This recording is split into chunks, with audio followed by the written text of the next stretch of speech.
Hey folks, Dan Frio here with your closing bell for August 18th, 2025. So mortgage rates, they inched up a little bit today, but I don't know what the rest of the week's going to bring us because we're waiting for one big thing, and we're waiting for that one thing actually the stock market's waiting for as well.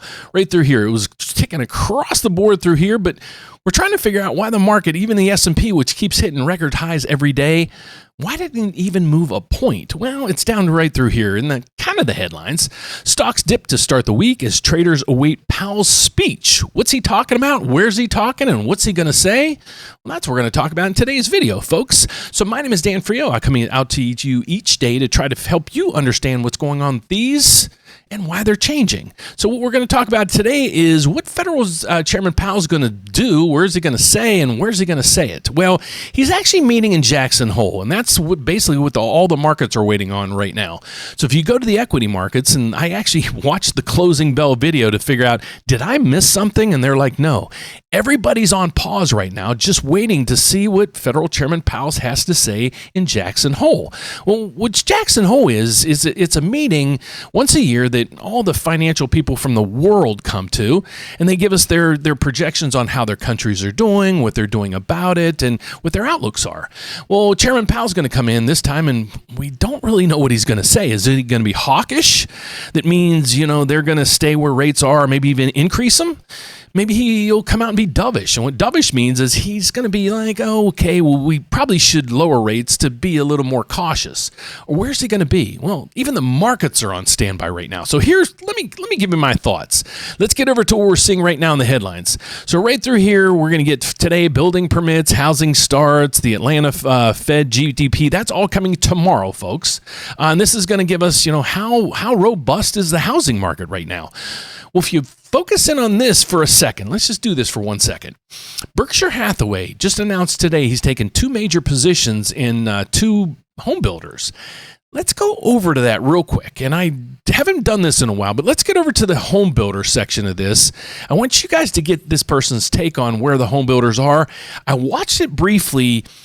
He doesn't seem too encouraged by a lot of this stuff that's going on right now. So let's take it away with this interview so you can kind of see for yourself where the housing market's going. And Berkshire Hathaway just bought D.R. Horton and Lennar. And the why, maybe, does he explain to us why they did that? Let's check it out. Home builder sentiment pulling back in August as elevated mortgage rates, weak buyer traffic, ongoing supply-side challenges all weighing on the market. This comes as Warren Buffett's Berkshire Hathaway increased its exposure to the sector last week. It did add shares of Lennar. It initiated a stake as well in D.R. Horton. Wedbush analyst Jay McCandless joins us now. He's got his outlook for the sector. We also got some sentiment numbers at the top of the hour, Jay. Despite what was a fall in mortgage rates, things don't seem to be getting much better. What's your take? Well, thanks for having me on. I think the one good data point you can apply the confidence numbers is that the traffic subindex actually showed an increase from July to August. That's the first increase we've seen in a while. And if that's a sign of better things to come, I think that's one of the big things the builders had needed this year is more traffic coming out to the neighborhood. So any incremental help we can get for the group right now, we'll take it. Yeah, you surprised that with mortgage rates slipping to the lowest level of the year that we haven't seen more of an impact in terms of the stocks? Yeah, I think so. And what's worked, I think, this year is that the move-up buyer, the luxury buyer, they're still very willing to come out. But it's been for more the entry level, the D.R. Hortons of the world and Meritage. They've had a tough time of it. They've had to buy down mortgage rates, find other incentives, find ways to get traffic in the neighborhood. I think if we can see the headline mortgage rate come down, it's sitting at 6.5 now. If we can see that move to the low 6s, high 5s, that would certainly get people back in the neighborhoods. I'm going to just stop at that. I'm going to agree with this young man. Our traffic, I can give you what we see, and I see on a national basis. Young people buying these new homes from D.R. Horton and those, it basically stopped. We have a lot of people now buying existing homes, which is kind of surprising, and refinances are probably 2-to-1 right now to buying. So the buying traffic right now to the big builders is really dropping off on our end. And a lot of times, when people do reach out to us, the incentives that these builders are offering are fantastic. I'm usually and I even created a video on how to use these credits. I explained to people how you can't walk away from these builder credits, but the builders are starting to wise up to this. I got a phone call from somebody the other day, and I'll try to put it in a future video what home builders are starting to do, and they're not allowing you to do those temporary buy downs like they used to. I think we trained a lot of people on how to do that. So that was his take on the housing market and so forth, and that's what I'm seeing here on my point as well. So let's go back to where we were over to the economic calendar, because I want to give you kind of a guideline what's going to happen this week and what the projections are. So we're going to get on Tuesday, we'll start getting the housing numbers. I don't know how these numbers are going to really go. I haven't really been diving into the housing starts and permits, but we'll just go off of face value here. The last reading was 1.32 million on housing starts. It's supposed to drop to 1.29. Back up the building permits, it looks like they're basically right on target there. So we'll see how those come in tomorrow. The federal Atlanta Fed's GDP is coming out. We'll see how robust the economy is still going. This is going to play a role in things, folks. All right, now Wednesday, here's when it's going to get interesting. We're not going to really get any news, but we're going to have Federal Chairman Waller speaking that day. Now, he's one of the ones that it's on the short list to become the Federal Reserve Chair, and he's also one of the defectors saying he thinks they should be cutting rates. So he'll be coming out. That might help the markets. And then that day, we have the 20-year auction. It's going to come in and tell us how much yields had to move to get rid of all the national debt. And that's where we're going to start getting trickles in on Jackson Hole, some of the data from there. And then we're also going to get the Federal Reserve minutes from the last meeting. I don't think there's going to be anything in there that surprise people. You never know. So Wednesday afternoon is when we're going to start to get the data. Okay, through Thursday, we're going to have Bostic speaking. He's also on the Federal Reserve. We're going to get initial jobless claims and continued claims. How's the job market faring? Because that's going to roll into what the Federal Reserve does. The servicing PMI, we're going to start studying this on as it comes in. I promised you guys on that last reading. Again, we're still going to have data coming in from Jackson Hole. So every day, starting tomorrow with the housing numbers, but most likely Wednesday, that's when the markets are going to start to move a little bit, folks. So if you have about 24, 48 hours till the markets start getting a little volatile again, we did have this happen in the bond market today, and the only thing I can think of is it was some profit taking because there was really no news out there that should have affected rates.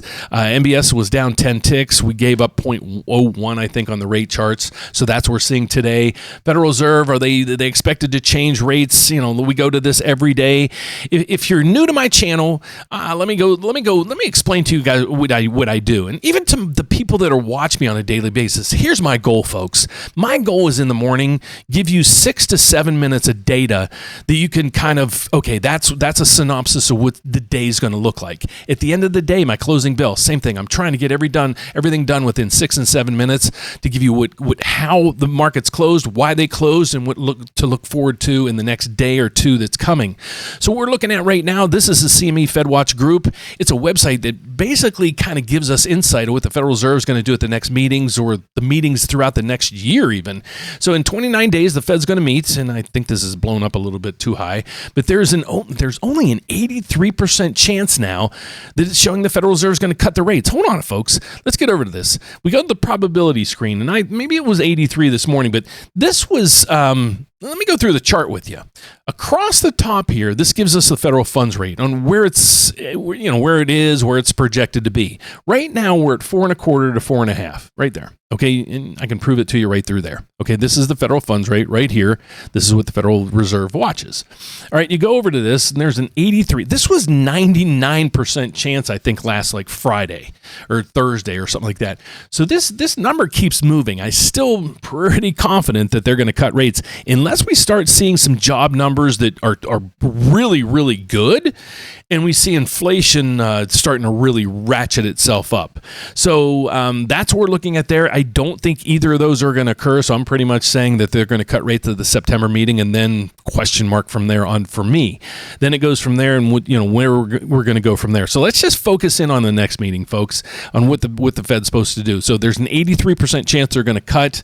And again, if nothing really occurs over the next couple days or so, we'll hear a lot of what's expected, hopefully, from Jackson Hole. So now that explains to you why the markets were on pause, what Federal Chairman Powell is going to say, where he is going to say it, and what hopefully he says.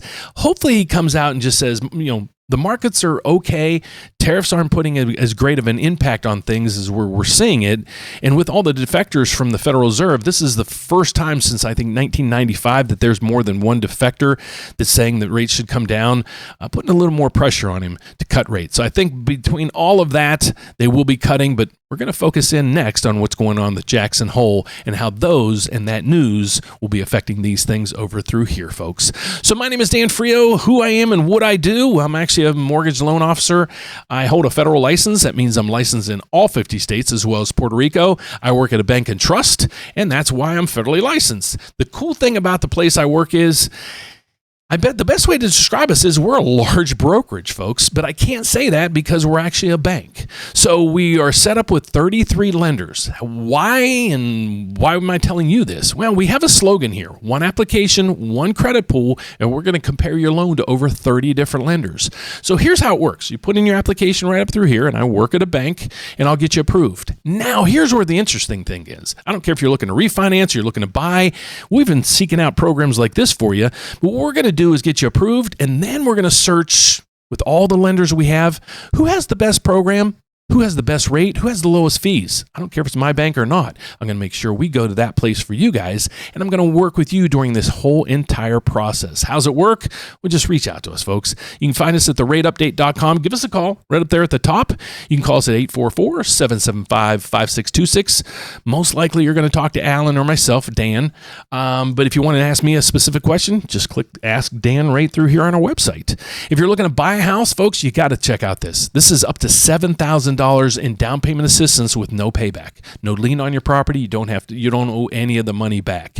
If you're looking to refinance, well, click the button right through here. This interesting thing here is it's going to allow you to tell us what rate do you want to finance or refinance. So let's say you're 7.5 and you're like, Dan, when I hit the 6.25, reach out to me. I'd love to refinance. So what's going to happen is you'll put in your information. Yours truly will be reaching out to you when the rate hit 6.25 because that's what you asked for. And I'll go over and say, okay, let's go over the numbers and see if the savings is there for you and make sure we can facilitate that. If it is, then we'll get you locked in and we'll get the paperwork started. Let's say you've already done all that and now you got these quotes out there and you're like, okay, Dan, which one of these is the best? Well, let me see if I can beat it. Just go to the loan estimate review tab, click right there and upload your loan estimate. As long as you have 3 weeks or more before your closing, I'd love to help you. So if we can save you money on the fees, on the rate, or even both of them, I'm hoping to win you as a client. So that's what I do for a living, folks. I do this on a daily basis to inform you guys what's going on and the whys behind it.